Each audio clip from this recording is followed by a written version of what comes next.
सुंदर बनाने में महिलाओं का योगदान इसी कोई प्रकार संगठन है और इस पर अपनी अपनी प्रतिक्रिया अपना विचार व्यक्त करना है और इस विचार के माध्यम से हमें आवश्यकता है कि हम अपने विचारों को अभिव्यक्ति को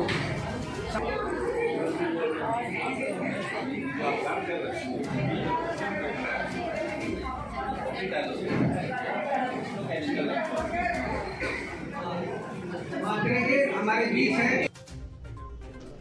ये तो इनर विंग क्लब के मेंबर लोग जो हैं, उसके जो यहाँ पर एक्टिव मेंबर्स लोग हैं, वो लोग एक कार्यक्रम रखे थे अवेयरनेस पर, शहर के स्वच्छता पर, अवेयरनेस पर, किस तरह से स्वच्छ रहे, किस तरह से धूल कम हो, उसके लिए ये प्रोग्राम रखा गया। इस पर एक चर्चा चल रहा है।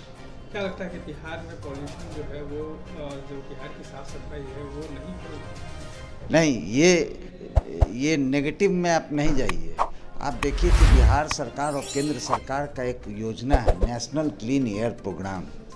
उसके तहत स्टेट गवर्नमेंट और सेंट्रल गवर्नमेंट अनुदान दिया करती है।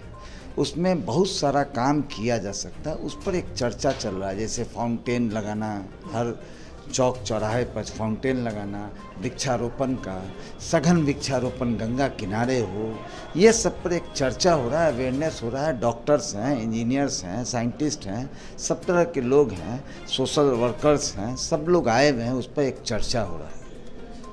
सूत्रों के हवाले से पता चला है कि इस बार आप जो है मेयर पद के लिए चुनाव लड़ रहे हैं, इसको लेकर क्या करेंगे? मेयर अभी एक नियम आया है, पटना नगर निगम 2022 ऑर्डिनेंस आया है, जिसमें कि मेयर का चुनाव इस बार पार्षद द्वारा नहीं किया जाएगा और ये सीधे जनता के द्वारा 16 लाख जनता के द्वारा चुना जाएगा।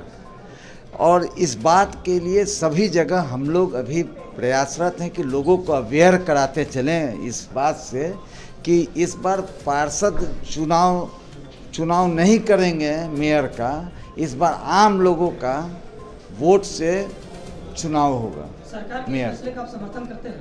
एकदम समर्थन करते हैं और सरकार को धन्यवाद देते हैं कि ये जो 75 लोग मिलके चुनाव मेयर को चुन लेते थे और 2 साल और 2.5 साल में उठापटक शुरू कर देते थे, वो सारा चीज़ बंद हो गया। सरकार दूरदर्शी सोच के कि इस बिहार पटना का कल्याण हो, बहुत सारा काम सरकार का, ये बधाई के पात्र हैं कि इस तरह का ऑर्डिनेंस लेके आया गया है पटना नगर निगम 2022। कितना अंतर देखने को मिलेगा? क्या जनता का जुड़ाव सही रूप से अध्यक्ष और उपाध्यक्ष से हो पाएगा? देखिए, पूर्व में जो 75 मेयर जो चुन लेते थे, 75 वार्ड काउंसलर मिलकर जो मेयर चुन लेते थे, तो मेयर जवाबदेह नहीं होता था।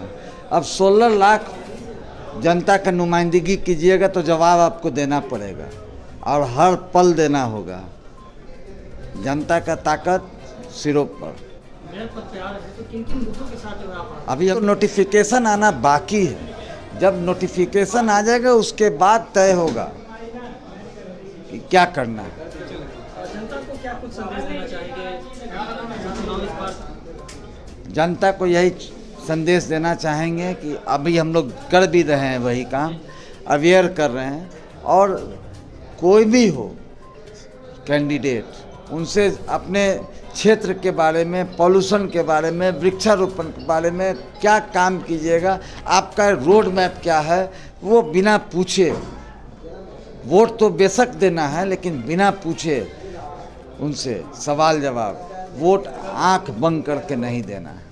यही हमारा संदेश है। जनता हम आपसे जानना चाहेंगे कि क्या अभी तक क्षेत्र में विकास हुआ है या नहीं हुआ? देखिए, काम तो हुआ है, काम और बहुत कुछ हो सकता है, बहुत बड़े बड़े पैमाने पर काम हो सकता है, जो कि जैसे कि आप एक उदाहरण के तौर पर ले लीजिए स्मार्ट सिटी। हम लोग के यहाँ खेल कूद का भी अगर प्लेग्राउंड देखिएगा तो उतना व्यवस्था नहीं है, उसको और किया जा सकता है, लेकिन और भी किया जा सकता है, संभावनाएं बहुत है। वृक्षारोपण सरकार की ओर से हो रहा है, नगर निगम की ओर से नहीं हो रहा है, हुआ भी तो कम हुआ है। प्राथमिक शिक्षा, प्राइमरी एजुकेशन, प्राइमरी हेल्थ, ये सारा आप कर सकते हैं एक निगम के इसमें। निगम इतना ताकतवर होता है, इससे एजुकेट हम लोग कर रहे हैं और अभी इस पर डिस्कशन चल रहा है क्या क्या किया जा सकता है। चाहेंगे कि आप अपना परिचय दें? मेरा नाम रितेश रंजन सिंह हुआ, बिट्टू सिंह।